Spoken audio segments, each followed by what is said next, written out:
Y cerramos nuestra emisión con la nueva canción que se está tomando las radioemisoras y que también ha sido vista por miles de personas a través de YouTube, en donde Gion, junto a Taniro, nos presenta una joya de producción llamada Dushi Vida. Ay, ay, ay, nos tem dushi vida, nos tem cosa ni más bonita, nos mes de abril, oh, pana, y babón a huepa somos amayan.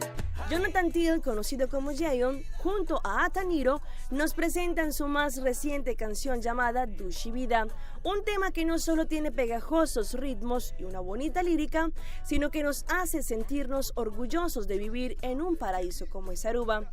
Dushi Vida es una muestra representativa de que vivir en esta isla es todo un regalo, no solo porque somos turistas los 365 días del año, sino porque nos recuerda la historia, idiosincrasia y cultura de nuestra bonita Aruba. Arubiano puro, ese me está contento. Nos tem dushi vida, nos tem cosa ni más bonita, nos mes de abril, oh, oh, banal, mi babón a huepa somos amayan. Ay, ay, ay, nos tem dushi vida, nos tem cosa ni más bonita, nos mes de abril, oh, oh. Y con esta gran música me despido, soy Alejandra Forero y esto fue Pulso Latino por el día de hoy. Nos vemos pronto con otra edición más aquí mismo en ATV, Canal 15. Chao, chao. Pulso Latino fue presentado por Discover it for yourself. Frisian flag.